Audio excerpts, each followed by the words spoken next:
Kidlat News Updates. Mga balita ngayon, kilos protesta kontra korupsyon ngayong araw November 30 nagpapatuloy. Isang OFW kumpirmadong nasawi sa sunog sa Hong Kong, 13 unaccounted for. Operasyon ng airlines sa bansa balik normal na. Ako po si Cesar Soriano para ihatid ang mga nangunang balita sa buong kapuluan. Ngayon, Nagsimula na ngayong umaga ang malawakang kilos protesta sa iba't ibang panig ng bansa bilang pagkondena sa korupsyon sa gobyerno.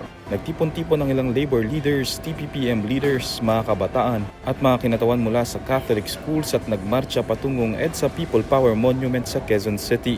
Kasunod nito ay isang interfaith program ang pinangunahan ni Cubao Bishop Elias Ayuban Jr. at CBCP President Cardinal Ambo David. Nagpapatuloy ang rally hanggang sa ngayon at inaasahang matatapos mamayang alas 6 ng gabi. Samantala, higit 17,000 na pulis ang idineploy ng National Capital Region Police Office o NCRPO sa mga pagdarausan ng kilos protesta.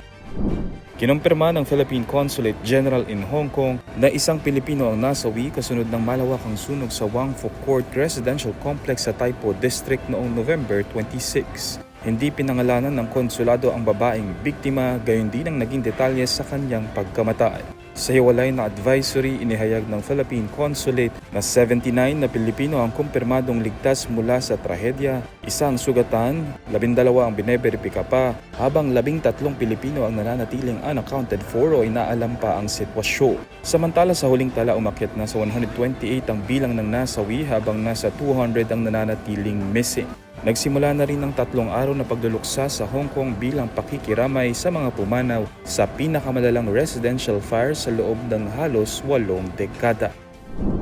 Balik normal na ang operasyon ng airlines sa bansa matapos maapektuhan ang ilang flights dahil sa global system upgrade na isinagawa sa Airbus na may 6,000 A320 at A321 na air fleet sa buong mundo kahapon November 29. Aabot sa 14,000 na pasahero sa bansa at 93 na lokal na flights ang apektado dahil sa global system upgrade ng Airbus A320 at A321 kung saan 82 flights ang kinansela at 11 ang nadelay. Kagabi nang magkahiwalay na inanunsyo ng Philippine Airlines at Cebu Pacific na natapos nito ang Mandatory Elevator and Aileron Computer o ELAC software update. Unti-unti na ring naibalik sa normal ang flight schedules upang maiwasan ang epekto sa mga pasahero.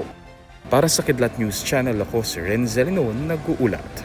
ako po si Cesar Soriano kasama nyo sa bawat pagbuto ng balita.